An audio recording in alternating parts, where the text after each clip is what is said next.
Tak ada yang menyangka kedatangan para supporter untuk bisa menyaksikan pertandingan Arema versus Persebaya ini adalah kedatangan mereka untuk mengantarkan nyawa. Tak ada yang membayangkan Stadion Kanjuruhan menjadi saksi bisu, menjadi arena dari jasad-jasad tubuh-tubuh tak bernyawa para supporter yang berkelimpangan. Assalamualaikum warahmatullahi wabarakatuh. Selamat malam pemirsa, saya Putri Viola kembali lagi melanjutkan breaking news dan akan membawa Anda untuk bisa mengetahui perkembangan terbaru dari tragedi yang terjadi pada hari Sabtu malam 1 Oktober 2022 di Stadion Kanjuruhan, Kabupaten Malang. Kami akan terus perbaharui bagaimana jumlah korban hingga saat ini, termasuk juga informasi terakhir yang sudah sempat Anda saksikan juga sebelum jeda dari berbagai pejabat yang berkepentingan ataupun juga berkewenangan, termasuk Kapolri, kemudian Gubernur Jawa Timur dan Ketua Umum PSSI ada di Stadion Kanjuruhan Malang. Kita akan tunggu pernyataan mereka. Tapi seperti biasa saya juga tidak akan pernah sendirian untuk bisa menyajikan materi-materi ini ke hadapan Anda. Sudah bergabung secara daring untuk bisa memberikan pandangannya, catatan-catatannya, termasuk juga evaluasi-evaluasinya berdasarkan pengalaman dari Bung Tommy Welly atau yang kita kenal dengan sapaan akrab Bung Toel selaku pengamat sepak bola. Selamat malam Bung Toel. Selamat malam, Mbak Putri. Bung Toel, ini ironis, saya masih ingat betul bahwa hari Minggu pekan lalu kita berdua ada di studio ini. Kita berdua membahas mengenai hal yang menggembirakan, yaitu Indonesia bagaimana peluangnya setelah kemenangan berhadapan dengan Curaçao. Tapi pekan ini kita bertemu lagi walaupun tidak secara langsung, dan kali ini berita duka. Ini betul-betul tragedi kelam yang terjadi di wajah sepak bola kita. Tapi mungkin sebelum kita lanjutkan perbincangan, saya juga ingin terlebih dahulu mengucapkan dan juga menyampaikan bela sungkawa dari kami dan juga tim kami tentunya untuk para korban dan juga keluarga yang ditinggalkan dari ataupun jadi tragedi ini. Bung Toel, kinerja para pengamanan ataupun para personil pengamanan ini menjadi sorotan dalam hal ini. Bung Toel yang punya pengalaman banyak sekali pertandingan-pertandingan yang Bung Toel mengetahui. Sebenarnya bagaimana SOP dari para pengaman ataupun juga yang ada personil pengamanan ini untuk bisa melakukan pengamanan setelah pertandingan ini selesai, Bung Toel? Ya, tentu sebuah pertandingan yang dalam status kompetisi resmi, bukan tarkam, bukan pertandingan kaleng-kaleng, tentu ada aturannya dan tentu mengacu pada aturan FIFA yang tentu digariskan lewat regulasi. Kan under federasi ini kompetisi resmi, kompetisi profesional. Jadi konteksnya tentu adalah bagaimana sebuah pertandingan, tata kelola pertandingan dilaksanakan dengan benar gitu, sesuai regulasi yang ada. Nah, tentu dengan kejadian ini pasti ada yang salah. Pertandingan sepak bola yang memakan korban jiwa dengan sangat banyak, pasti ada yang salah. Nah, kemudian dari perkembangan berita-berita yang muncul, maka muncullah informasi-informasi, misalnya yang pertama bahwa penonton melebihi kapasitas dari Kanjuruhan. Tadi kan beredar tuh sejak pagi sampai siang bahwa kapasitas 38 cukup mengagetkan sih sebetulnya. Walaupun saya pernah ada di Kanjuruhan, saya berpikir tidak sampai 38 jika Kanjuruhan single seat ya. Tapi dengan 38 kapasitas penuh, ternyata ada kabar yang tentu harus ditelusuri dalam nanti investigasi. Panpel mencetak 42 tiket. Kan ini harus ditelusuri juga satu hal gitu loh. Yang kedua adalah tentang SOP pengamanan tadi, bahwa dilarang atau tidak diperbolehkan pengamanan pertandingan sepak bola dengan menggunakan gas air mata dan juga senjata api. Itu kan ada sesuai dengan arahan dalam FIFA Stadium Safety and Security Regulation. Itu tercantum di sana dengan jelas-jelas. Nah, pertanyaannya, apakah pihak aparat keamanan tidak mengetahui itu? Itu kan jadi pertanyaan besar. Jika tidak mengetahui itu, kenapa misalnya, atau apakah Panpel dalam hal ini klub Arema FC tidak memberitahukan itu?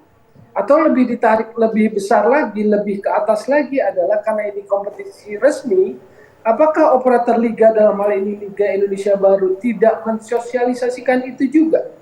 Atau PSSI dalam hal ini tidak mensosialisasikan juga tentang regulasi itu? Ini kan yang jadi pertanyaan besar, sehingga kemudian ada penanganan yang mengakibatkan korban jiwa begitu banyak, dan ini adalah tragedi, ini noda paling hitam dalam sejarah sepak bola, terutama di saat sepak bola sudah memasuki era sepak bola modern gitu. Sebagai perbandingan, Heysel 85, tragedi Heysel 39 korban jiwa. Tragedi Hillsborough tahun 89, supporter Liverpool itu 96 korban jiwa.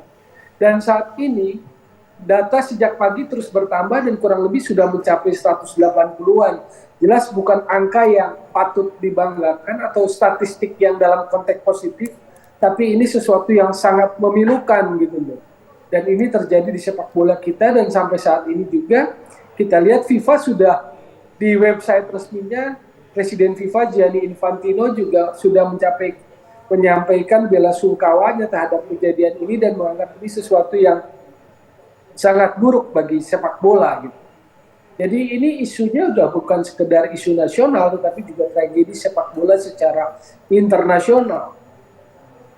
Baik, Bung Toel, betul sekali mendapatkan sorotan, mendapatkan perhatian dari internasional mengenai apa yang terjadi di Stadion Kanjuruhan semalam. Dari pengalaman dan juga pengamatan Bung Toel selama ini, Bung Toel juga tentunya mengetahui bagaimana briefing yang dilakukan oleh pihak Panpel, pihak keamanan dari pengalaman-pengalaman sebelumnya, termasuk juga di laga-laga timnas. Apakah memang pernah juga terjadi di luar ataupun juga selain pertandingan ini, profil ataupun personil pengamanan ini membawa gas air mata masuk ke dalam lapangan saat pertandingan berlangsung?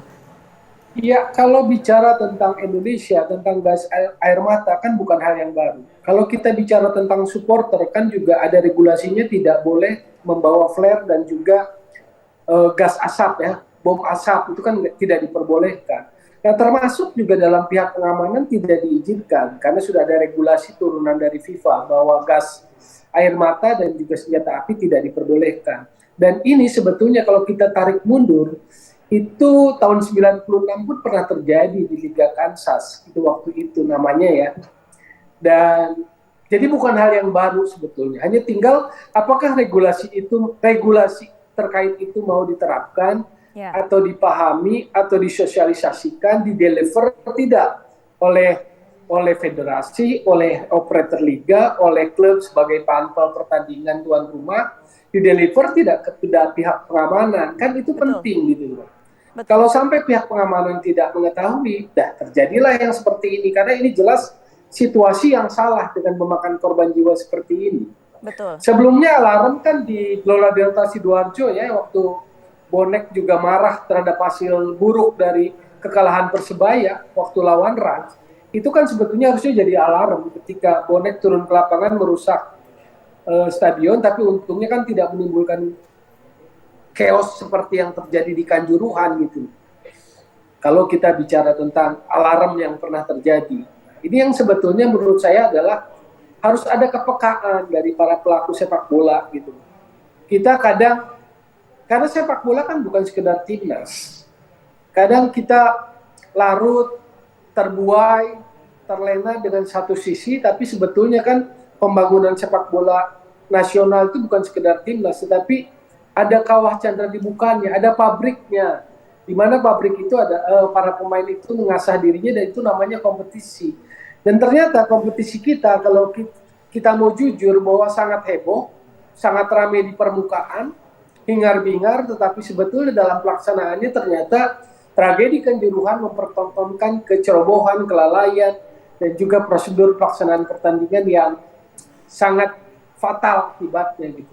Betul, Bung Toel. Kalau memang seperti yang sudah sempat kita bahas ataupun juga Bung Toel nyatakan, jika memang ternyata personel pengamanan ini sebelumnya di laga-laga sebelumnya sudah menjadi hal yang biasa untuk membawa gas air mata ini, artinya sudah cukup lama, sudah cukup sering melakukan pelanggaran terhadap peraturan FIFA. Maka juga menjadi pertanyaan besar untuk kita, mungkin nanti investigasi yang bisa akan memberikan jawaban, Bung Toel. Sebenarnya siapa yang tidak tahu, siapa yang tidak menginformasikan mengenai hal ini. Tapi sebelum saya juga akan lanjutkan perbincangan dengan Bung Toel, kita lihat terlebih dahulu apa yang terjadi saat ini di Stadion Kanjuruhan Malang.